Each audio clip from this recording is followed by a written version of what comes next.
안녕하세요. 남스타입니다. 오늘은 오랜만에 연예인 빌딩 투자 사례 같이 볼까 합니다. 며칠 전에 여러 매체 통해서 들으셨죠? 전지현 씨가 지난달 서울 등촌동 소재 상가 건물을 매입했습니다. 그 매입 금액이 505억이었죠. 역시 연예계 부동산 큰손답죠. 개인적으로 전지현 씨 너무 좋아해서 더 관심이 가더라고요.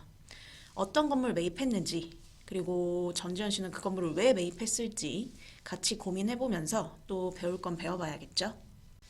전지현 씨가 이번에 매입한 등촌동 상가 건물입니다. 계약 체결하고 3주 만에 소유권 이전 등기를 마쳤다고 전해지죠.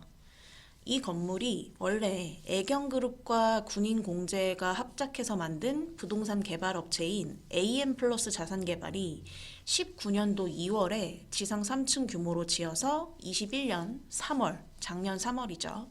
LK자산운용에 350억을 받고 판 건물입니다.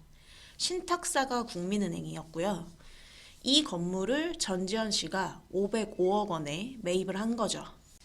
그래서 지금 LK운용사는 1년여 만에 150억이 넘는 차익을 봤죠. 전지현 씨가 이 건물을 매입할 때 신한은행에서 채권 최고액 336억의 근저당권을 설정했습니다. 신한은행 근저당권 설정 비율이 대출금의 110%인 점을 고려하면 현금 약 200억에 나머지 약 305억 정도 대출 받아서 건물을 매입했을 것으로 추정되고 있습니다. 요즘은 진짜 대출 받아서 투자할 수 있는 게 빌딩밖에 없죠. 전지현 씨도 이 레버리지를 적극 활용해서 건물을 매입했습니다.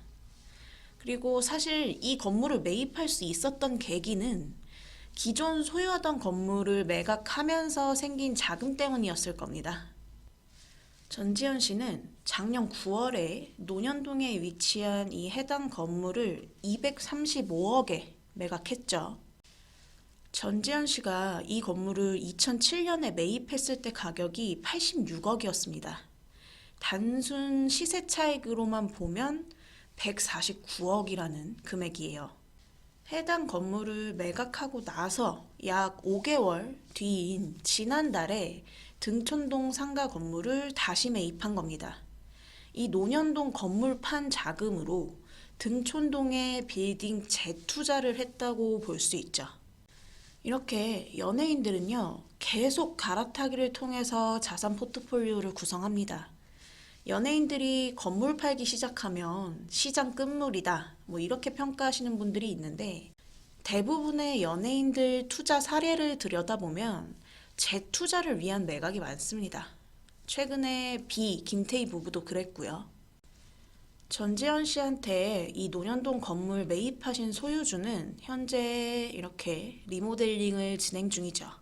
이러면서 건물의 가치는 계속 바뀌는 거죠. 일반 개인 투자자분들도 처음부터 100% 마음에 드는 물건을 찾는다기보다는 내가 만들어갈 수 있는 건물, 내가 가치를 올릴 방법들을 계속 고민하면서 점점 더 큰 자산으로 갈아타는 목표를 잡으시는 게 훨씬 현실적이실 겁니다. 그러면 이번에 전지현 씨가 매입한 등촌동 건물을 자세히 한번 좀 볼게요. 대지 면적 약 858평, 그리고 연면적 약 1542평 건물입니다. 지상 3층 규모인데 보시다시피 LG 베스트샵이 임차해 있습니다.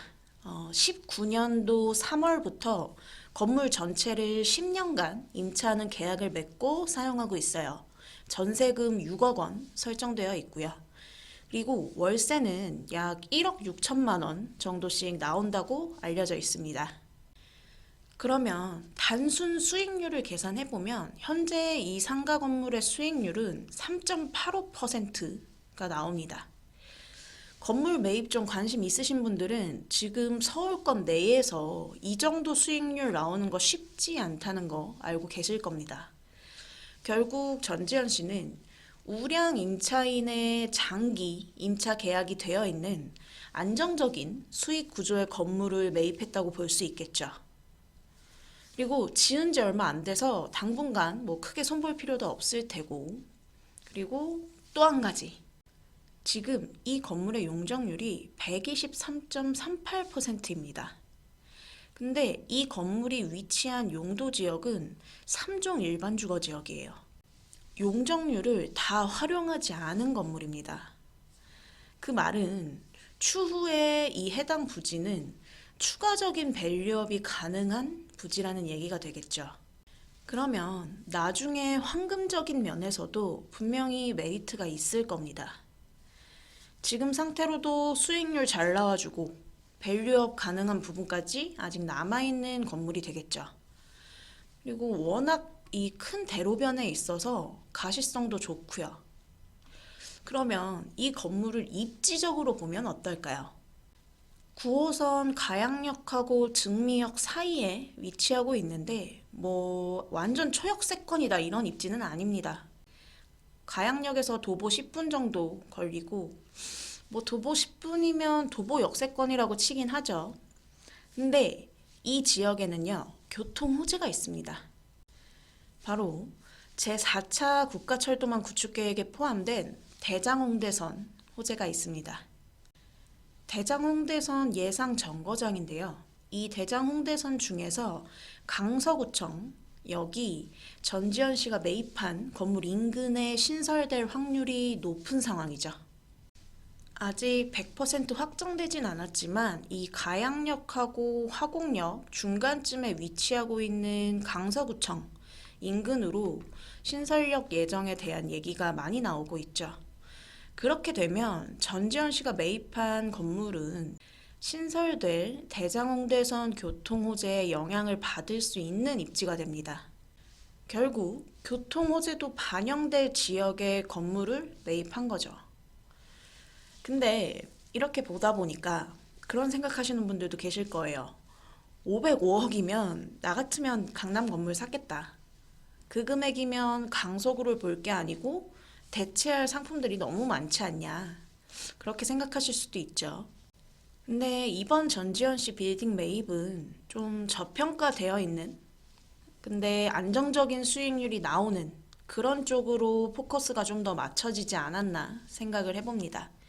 금리도 많이 올랐고 하기 때문에 그런 부분도 영향을 주지 않았을까. 사실 전지현 씨는 이미 연예계에서 손꼽히는 부동산 재벌이죠. 이번에 매입한 건물 말고도 거주하고 있는 아이파크 삼성 아파트를 비롯해서 이촌동, 삼성동에도 또 건물을 소유하고 있죠. 이 건물 3개 가치만 매입가 기준으로 888억 원에 달한다고 많이 알려져 있죠. 그래서 이번 건물 매입은 약간 분산 투자 개념이 아니었을까 생각을 해봅니다. 이런 연예인들의 건물 투자 사례를 보면서 너무 다른 세계 얘기다, 투기다, 이렇게 안 좋은 시각으로 보시는 분들도 계신데요. 그냥 배울 건 배우면 됩니다. 그걸 얼마나 내 거로 만드느냐에 따라 내가 건물 보는 눈이나 이런 것들이 달라지겠죠. 그리고 초반에도 말씀드렸듯이 개인 투자자들도 꾸준히 갈아타기를 통해서 자산을 더 늘려가겠다는 목표를 가지고 시장에 진입하시는 게 좋아요, 지금은. 돈 많은 사람들은 어떤 자산 포트폴리오를 짜고 있는지 구경도 할 겸, 배울 겸 이렇게 전지현 씨 이번 건물 매입 사례 살펴봤습니다. 빌딩 시장 과열이다, 한풀 꺾였다, 이런저런 말이 많아도 결국 움직이시는 분들은 다 움직이고 계시거든요. 빌딩 관련해서 문의 있으시면 언제든지 연락 주시면 되고요. 오늘 영상은 여기까지 하도록 하겠습니다. 구독, 좋아요 많이 많이 눌러주시면 감사하겠습니다. 남스타였습니다. 감사합니다.